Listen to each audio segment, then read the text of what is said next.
लगातार 40 दिन से ज्यादा का समय हो गया और आप शहीद स्मारक पर लगातार डटे हुए हो। गर्मी का मौसम चला गया, बरसात का मौसम चालू हो गया, लेकिन भीगती बारिश के अंदर, आंधी तूफान के अंदर भी आप इस भजनलाल सरकार के कानों तक ये आवाज पहुंचा रहे हो। कमिश्नरेट के सामने लगातार आपका बहुत बड़ा आंदोलन चल रहा है, जिस आंदोलन पे पूरे देश की नजर है, प्रदेश की नजर है और हर उस संघर्षशील नेता की नजर है जो ये देख रहा है कि इस आंदोलन का अंत क्या होगा। ऐसा ही भर्ती और आरपीएससी पुनर्गठन को लेकर जो आरएलपी पार्टी ने इस आंदोलन का नेतृत्व करके जिस तरह जनता के बीच ताल ठोकी है, आखिर ये किस दिशा के अंदर जाएगा आंदोलन, जीत होगी, हार होगी या किधर जाएगा। और मुझे पूरा भरोसा है कि राजस्थान की सरकार को हम चुकाएंगे।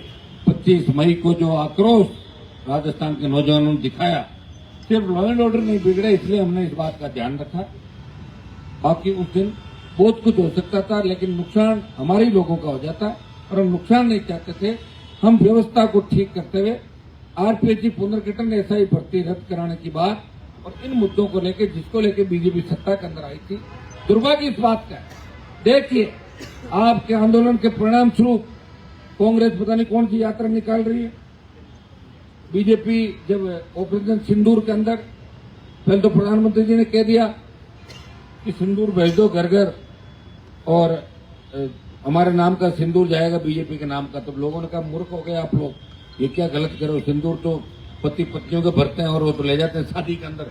तब इनको फील हुआ कि हमसे चूक हो गई, तो भारतीय जनता पार्टी ने सिंदूर का कार्यक्रम निरस्त किया कि नहीं किया।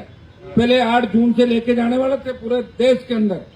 अच्छा रहा समय भी याद आ गया, नहीं तो पता नहीं कितने लोगों को सिंदूर भर देते, पता ही नहीं चलता और आधे लोग भरवा भी लेते।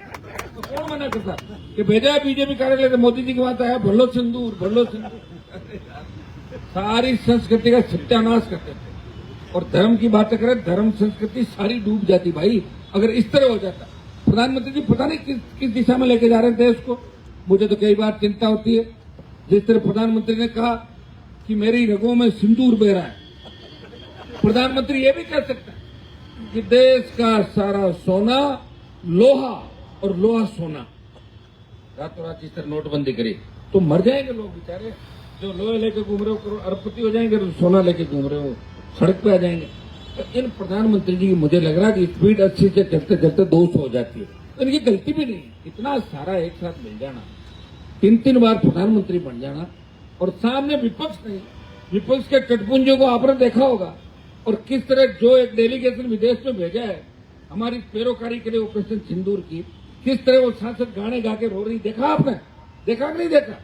अरे जब वहां बाहर जाके जब भारत की पैरवी आप कहा किसको सबूत दे रहे हो भाई, किसको दे रहे हो सबूत? एक यूक्रेन छोटा सा देश जिसने रशिया का दिमाग ठीक कर दिया, किया कि नहीं किया?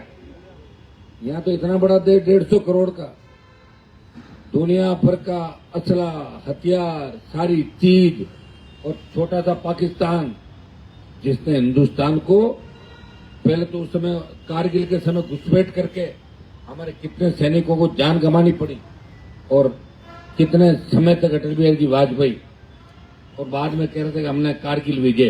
अरे किसी की कारगिल विजय? हमारी जमीन पर कब्जा कर लिया दुश्मनों ने और उनको तुमने भगाया, सैनिक शहीद कर लिए और उसको कारगिल विजय बता रहे हैं। ये नए नए जो खुलासे आ रहे हैं इससे आप देख सकते हो निश्चित रूप से हिंदुस्तान की जो ताकत बढ़ी थी वर्ल्ड के अंदर, इसको कमजोर करने का काम प्रधानमंत्री जी ने किया, भारतीय जनता पार्टी ने किया। हम इस देश की सेना के साथ हैं, लेकिन भाइयों अमेरिका ने कहा कि सीज फायर, इसका मतलब चौधरी तो अमेरिका हो गया पंचायती के अंदर, और अमेरिका ने कहा भारत और पाकिस्तान दोनों मान देश है। तो बताओ पाकिस्तान की तुलना भारत से करते, उसमें भी ताली बजा रहे हैं, अमेरिका के गीत गा रहे हैं। इनके बस की बात नहीं। प्रधानमंत्री जी को तो ये चाहिए कि उनको नोबेल पुरस्कार कैसे मिले बस, क्योंकि 3 बार पीएम रह गए, उब गए प्रधानमंत्री के पद से भी। इससे बड़ा पद कोई देश के अंदर है नहीं।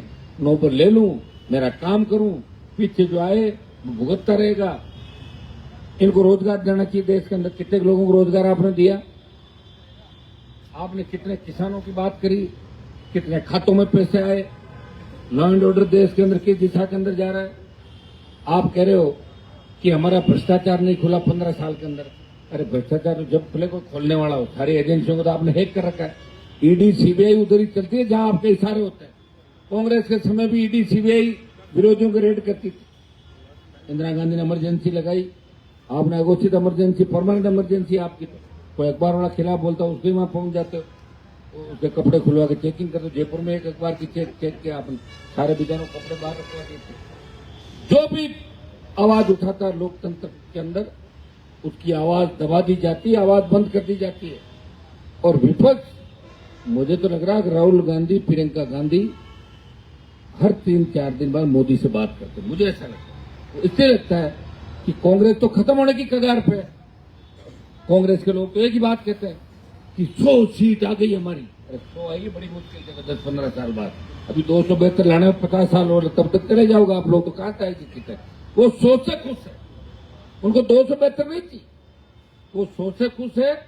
और वो ऐसे ही अपना टाइम पास चाहते हैं। आपको अच्छी सुरक्षा मिल गई भाई बहन को, सोनिया जी को सुरक्षा आई, बड़े बंगले मिल गए, तो कोई ज्यादा आवश्यकता है नहीं। इनकी दादी प्रधानमंत्री रही, इनके नाना जी रहे, पिताजी रहे, तो कहाँ आवश्यकता है इनको? बताओ प्रधानमंत्री बने कि नहीं बने, क्या फर्क पड़ता है इन लोगों के? और दूसरे जो दल है इंडिया अलायंस के, वो इस कांग्रेस से इतने दुखी हैं कि वो अंदर ही लड़ते रहते हैं। ये तो जबरदस्ती का इंडिया अलायंस है। मैं भी तो इंडिया अलायंस के अंदर ही हूं, देखा आपने।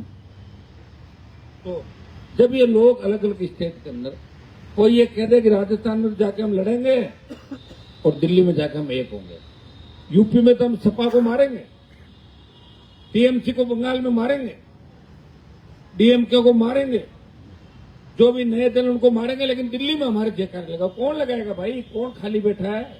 किसी को नहीं। अलायंस अगर हुए तो एक दूसरे के फायदे के लिए, मैं कोई अलायंस नहीं करता।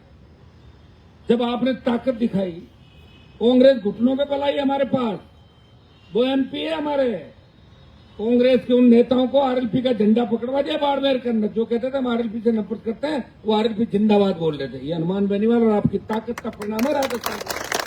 और ये कांग्रेस पार्टी थी जिनका खाता नहीं खुला 10 साल तक।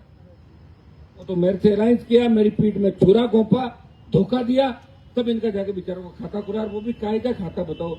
वो तो पूरी खिचड़ी कर दिया आपने। कॉमरेडों को भी साथ ले लिया, भारतीय आदिवासी पार्टी भी आ गई, आरएलपी भी आ गई, कांग्रेस भी आ गई, और कोई दल नहीं तो वो भी आता है, मिलके 11 लाए। इनके एक लोग, इनकी औकात कहाँ है? इनकी अगर औकात होती कांग्रेस पार्टी की, तो 4 जगह इनकी जमानत जब्त हुई उपचुनाव के अंदर। भजन लाल से सौदा किया कांग्रेस अध्यक्ष और इनके बड़े तीनों नेताओं ने, जो अपने आप को मुख्यमंत्री के दावेदार कह रहे हैं।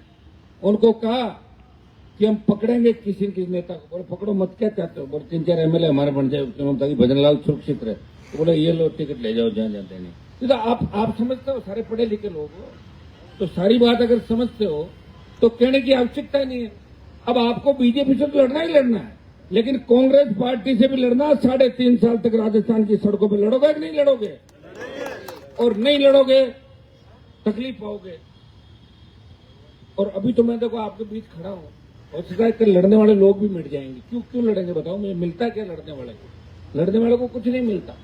और जो नहीं लड़ते हैं वो लोग आगे बढ़ते हैं। इसलिए भाई लोग तो हमारा उदाहरण देते हैं। देखो हनुमान जी इतने साल से घूम रहे हैं, क्या कर लिया उन्होंने? क्या मंत्री बने? लोगों की सोच ही, मंत्री के मुख्यमंत्री की सोच ही नहीं राजस्थान के अंदर। ये तो मैंने कुछ लोगों के अंदर सीएम की सोच पैदा करी थी। हमारे लोगों के अंदर 20-22% आबादी सीएम की सोच पहली बार किसी आदमी ने करी कि मुख्यमंत्री होना चाहिए। 22% के साथ मुस्लिम एससी, मीणा गुजर, ये तबका हुआ और मेघवाल ये बन गए मुख्यमंत्री। ये बात पहली बार राजस्थान के अंदर करी। उससे पहले जो दादाजी नाना जी की बात करें, मेरे दादाजी मेरे नाना जी, वो तो दरिया भी छटक लोगों की। एक तो थे 5 नंबर पे बेचारे, किसी सीएम के पान लेके जाते थे, कभी किसी गाय का घी लेके जाते थे। अरे साहब मेरे जीरा अच्छा 2 किलो जीरा लाता हूं मुख्यमंत्री, ये धंधा करते थे हमारे लोग। कभी तो तकलीफ पड़ी भाई। अब आप लोग जग गए, मजबूत हो, धैर्य के साथ आपको ये धैर्य है अपना।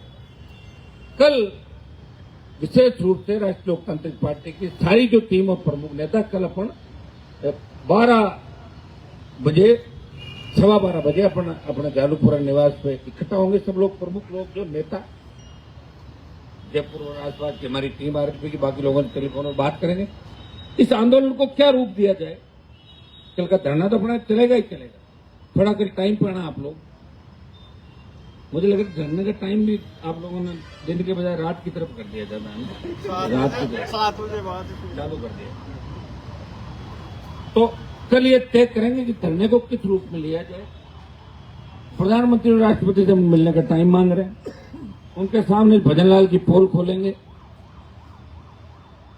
हमें आरपीएससी के सामने क्या करना पड़े, माध्यमिक शिक्षा बोर्ड, कर्मचारी चयन बोर्ड, अलग अलग जगहों पर हम इस आंदोलन को कैसे चलाएं, इसकी रूपरेखा कल हम लोग बैठ के कल दिन के अंदर संघर्ष समिति में साथ बैठ जाएगी, कुछ संगठन और बैठ जाएंगे, कल हम तय कर लेंगे ताकि 1 जुलाई जो हाईकोर्ट के अंदर तारीख है उससे पहले 25 दिन तक इस आंदोलन को Delhi, Jaipur, railway track, highway और राजस्थान में किस तरीके से चलाया जाए, ये फैसला कल हम 1 बजे कर लेंगे। प्रेस के अंदर भी बढ़ेगा। भाइयों, आप इससे अंदाज लगा सकते हो कि जब हमारे पुरखे लड़े थे, अंग्रेजों का राज था, उस समय तो तोपों के भी जंग लगे हुए थे, बात करते हैं तोप, तलवार। आपको पता उस युग में अभी कितना फर्क, कितना हाईटेक मामला आ गया। एप्पल का फोन हर साल चेंज हो रहा है, अब कौन सा आ रहा है, 16, 17 आ रहा है, 16 हर साल चेंज हो रहा है। हर चीज आपको रात को 12-1 बजे में कुछ भी डालो, तुरंत घर पे डिलीवरी बॉय आता है किसी चीज की। तो रात 24 घंटे खुलता, पहले होटलें बंद हो जाती थी, तो भाई अपने आप चीज मिल जाती है आपको घर बैठे। तो विज्ञान ने उन्नति की। जब आप अंदाज लगाओ कि आज के इस युग के अंदर आज हम लड़ाई नहीं लड़ पा रहे, आज के इस युग के अंदर, तो पुराने हमारे पुरखों ने कैसे लड़ाई लड़ाई, अंदाज लगा के हमसे कितने मजबूत थे, किन परिस्थितियों में लड़े और किसके लिए लड़े, हमारे लिए लड़े। जो अब लड़ाई को भूल गए, ज्यादा लड़ाई की बात करते हैं तो दूसरी दिशा में ले जाते हैं, लड़ाई को हिस्ट्री की तरफ ले जाते हैं। तो अपने को ये आर पार की लड़ाई का ऐलान है। सरकार ये सोच रही होगी कि 25 मई की तारीख थी, ये थक गए होंगे, भूल भाल के अपने जोड़ी झंडे लेके चले जाएंगे, उनको पता नहीं है, ये तो वेट कर रहे हैं। भजनलाल जी थकने वाले नहीं है, ये तो आपको थका देंगे। जिस वसुंधरा को नमस्ते आप करते थे और वसुंधरा आपका नमस्ते नहीं लेती थी, आपका नाम भजनलाल नाम नहीं जानती थी वसुंधरा, मुझे पता आपके बारे में, जानता हूं अच्छी तरीके से। और जो नेता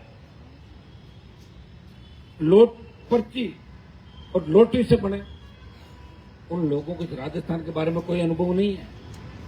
हम नहीं थकेंगे भजनलाल जी, लेकिन वसुंधरा को भगाने का काम हमने किया और आपका अवतार हमारे संघर्ष से हुआ राजस्थान के अंदर, आपकी गलतफहमी भी निकाल देंगे। हम जिसके पीछे पड़े वो राजस्थान छोड़ के भागे, चाहे कोई से भी हो। कितनी गहलोत ने 200 रुपए की योजना चला दी, कितनी फोगट की ट्यूबलाइट बांट दी, कितना दाल चावल बांटा 100 गहलोत ने, लेकिन नहीं आने दिया बाप ने। उसके बेटे को हराना चाहे तो हरा के ही माने। लड़ाई हमारी बड़ी है, लेकिन एक टारगेट है भाई ये तो पूरा करना है, वो तो 100% ही पूरा है। इस बार हमने ये भी तय कर लिया, इन लोगों को विधानसभा में नहीं आने देना और इनको लोकसभा करना। पहले से टारगेट फिक्स है, मिसाइल होगा, ये लो हम आए कि नहीं आए, को रोक लिया। और रोका मैंने 15 साल के अंदर अगर मैं नहीं होता तो 2,500-3 हजार फर्जी नेता राजस्थान में जेब काटते। आपकी कितने 2,500-3 हजार फर्जियों को रोका मैंने राजस्थान के अंदर। सारे नहीं रोक सकते, सारे कहां से, सारे रोकने के लिए तो अभी तो मैंने ये काम किया, धौलपुर से बाड़मेर तक एक नारा लगा दिया और शेखावाटी से मारवाड़ एक हो गया। तेजाजी महाराज और राम सा पीर के जयकारे आप लगा रहे हो, पहले तो लगाते नहीं थे लोग। मैं तो वो समय भी देखा जब जिले वाइज लड़ते थे, ये जिले का ठोक लेते थे एक दूसरे को। तो उस समय मैंने देखा बच्चों को एकजुट किया, एक दिशा दी और एक समाज के साथ किसान कौम साथ आई। अब जाट, गुजर, यादव, मीणा, मेघवाल, मुस्लिम मिलकर लड़ रहा राजस्थान के अंदर, लड़ रहे बच्चे तैयार हैं। देखो जाजम पूरी बिछ गई, व्यवस्था पूरी हो गई, धन की हमारे पास कमी थी दोनों चुनाव के अंदर। आप जानते हो हम लोगों की जेब नहीं काटते, अवैध धंधे नहीं करते, हमको ठेके नहीं लेते दारू के, टोल के, बजरी के, 100% ईमानदार है। इसे मोदी की ईडी सीबीआई से नहीं डरते। लेकिन भाइयों चिंता नहीं करें, अब की बार चाहे हमें कुछ भी करना पड़े, आपके बीच जाना पड़े, प्रत्येक व्यक्ति को इस महायज्ञ के अंदर शामिल करना पड़े। इस बार 28 का जो रण होगा उसमें ऐसी सुनामी चलेगी कि आप अंदाज भी नहीं लगा सकते। इस सुनामी के अंदर कांग्रेस बीजेपी में एक पार्टी बहुत पीछे चली जाएगी, इतना विश्वास मुझे। और विश्वास इसलिए कि 25 तारीख अगर 3 डोम लगे होते तो 3 डोम पूरे भरते। इससे अंदाज लगाओ कितने लोग बैठे हुए थे, जितने लोग अंदर थे उनसे 3 गुना लोग सड़कों पर थे, अपने अपने साधनों से आए। यही रैली अगर प्रधानमंत्री मोदी करते तो 100 करोड़ रुपए लगते उनके। मोदी के 1/4 भीड़ आई, कुर्सियां लगाई और पूरी सरकार वहां बैठी थी, संवेदनशील बॉर्डर के जिले के अंदर। पूरी दिल्ली की सरकार, राजस्थान की सरकार, और फिर भी 20-25 हजार आदमी इकट्ठे लेकर पाए। उनकी बसों की संख्या बताऊं मैं कैसे थी। एक बस जा रही थी तो एक जना बस में से मुझे फोन करा के बोले साहब मोदी की रैली में जा रही है, आरएलपी का नारा लगा हुआ। मैंने कितने जना बैठे? बोले 3 जना। ठीक है 3 जने। बोले 3 भी मुश्किल से एक को डाला था कि शाम को वापस लेंगे। बोले अपने तो आ गई बस, रोक लो, 2 जने चलेंगे घूमने, मजे करने के लिए लोग जा रहे हैं, मतलब नहीं लोग। तो भारतीय जनता पार्टी मजबूरी है राजस्थान में, और कांग्रेस उससे बड़ी मजबूरी। लोग कह रहे जाए तो किधर जाए। ये जातीय जेर जो राजस्थान में खोला, इस देश के अंदर जो सिस्टम है, धर्म के नाम पे, जाति के नाम पे, समुदाय, दूसरे और मामलों के नाम पे, तो भाइयों भाषा के नाम पे, क्षेत्र के नाम पे, इन सबको मिटाते हुए इस बार राजस्थान का नौजवान राजस्थान की सत्ता पे कब्जा करेगा। और शेखावाटी अंचल और हनुमानगढ़, गंगानगर, भरतपुर से जो तादाद इस रैली के अंदर आई, वो इस बात की ओर इंगित करती है इस बार राजस्थान में लहर चलेगी तीसरे मोर्चे आरएलपी की, और लहर दिखेगी। मारवाड़ और ये तो तैयार थे, जयपुर अजमेर पहले ही आरएलपी का अच्छा प्रदर्शन था। जहां कमजोर थे अच्छी संख्या में नौजवान आए, बच्चे आए, और अब ये तय कर लेंगे। क्योंकि मुझे लगता है कि 3.5 साल बाद जो चुनाव होंगे उसमें हर साल सबसे ज्यादा वोट आरएलपी का ही जुड़ेगा। नया साल जोड़ लो, नया वोटर। पुरानी सोच का जो वोटर है वो निश्चित रूप से कहीं कहीं कमजोर है। बैठे बैठे लोग कह देते हैं अरे क्या होने वाला साहब, कौन सी सरकार बनी, कौन सा मोर्चा आया, यूं करके डिमोरलाइज कर देते हैं। लेकिन जो नई सोच के बच्चे आ रहे हैं वो कहते हैं बिल्कुल होगा, हम करेंगे, हम बदलाव करेंगे। और निश्चित रूप से आप बदलाव करोगे, आने वाला समय आपका होगा। मैं फिर आपको विश्वास दिलाता हूं, अब की बार आर पार की लड़ाई है। 1 जुलाई का हम इंतजार नहीं करेंगे, उससे पहले ही कल हम ऐलान करेंगे कि हमें कल के बाद इस प्रदेश में किस तरह प्रदर्शन करने और कहां करने, कैसे करने। आपको मुस्तैद रहना है। कोई यहाँ पे बैठ के करेगा, कोई और कहीं जाके व्यवस्था होगी तो वहां करेगा, कोई दिल्ली की ओर जाएगा। और आवश्यकता प्रदेश आंदोलन को उठा के जंतर मंतर पे ले जाएंगे और अमित शाह और मोदी के घर का घेराव करेंगे। चाहे लाठी चले या गोली चले, इस बार हम रुकने वाले नहीं है। और इस आंदोलन के बाद अग्निवीर का आंदोलन भी हम करेंगे। इस नौजवान के इस आंदोलन का नेतृत्व भी राजस्थान करेगा, जिस तरह किसानों का आंदोलन का नेतृत्व पंजाब ने किया। ये राजस्थान का नौजवान इस बार देश के अंदर अपनी धाक जमाएगा और देश के दूसरे राज्य के भाइयों को ये जगाएगा कि हम भी लड़ने में कम नहीं है।